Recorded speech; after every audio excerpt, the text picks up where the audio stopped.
ওই বলছি, শোনো না। হ্যাঁ হ্যাঁ, তোমায় বলছি।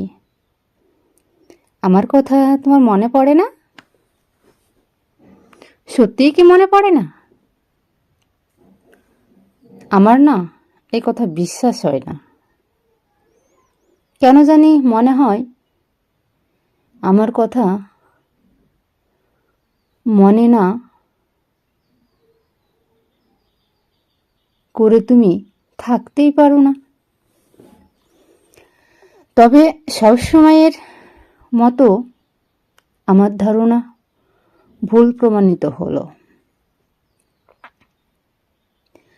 দিব্যি, আমি ছাড়াও তোমার সময় কি সুন্দরভাবে চলে যায়? কি সত্যি বলবে? সুন্দরভাবে চলে যায় তো?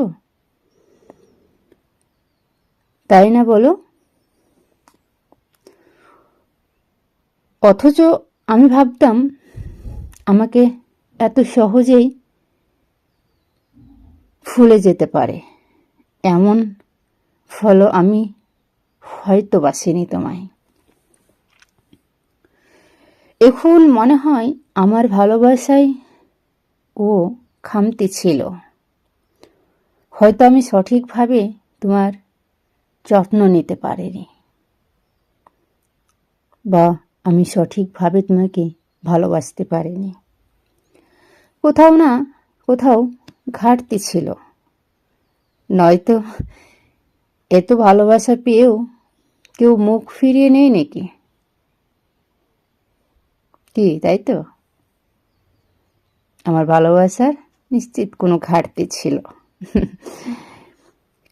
এতে করে বিন্দু মাত্র তোমার প্রতি আমার কোনো অভিযোগ নেই। কেন জানো? কারণ আমিই তো সঠিকভাবে ভালোবাসতে পারিনি। আর থাকবেই বা কেন? যেখানে অধিকার শূন্য সেখানে অভিযোগ করা বড্ড বেমানান, বুঝলে? যেখানে অধিকার নেই সেখানে ভালোবাসা চাওয়াটাই অন্যায়। আমার তো নিজের প্রতি যা কিছু অভিমান, কেন এত টুনকো জীবনে তোমাকে বিশ্বাস করে মন প্রাণ উজাড় করে ভালোবেসে নিজেকে উৎসর্গ করেছিলাম। আমি তো ভুল ছিলাম না?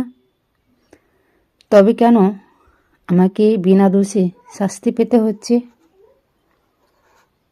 বলতে পারো? আমার ভালোবাসার কি এতটাই ঘাটতি ছিল যে তোমাকে আমার কাছ থেকে মুখ ফিরিয়ে নিতে হলো? তবে কেন আমাকে বিনা দোষে শাস্তি পেতে হচ্ছে? তো আজকে এই পর্যন্তই। ভিডিওটি কেমন হলো অবশ্যই সকলে কমেন্ট করে জানাবেন। আর যে যেখান থেকে মায়াবতী ময়নার পেজটি দেখছেন আপনারা সকলেই পেজটিকে ফলো করে পাশে থাকবেন। আশা করি আপনাদের সকলের ভালো লাগবে। এই মায়াবতী ময়নার পেজটিতে আপনারা বাস্তব জীবনের কাহিনী জানতে পারবেন। তো আজকে এই পর্যন্তই।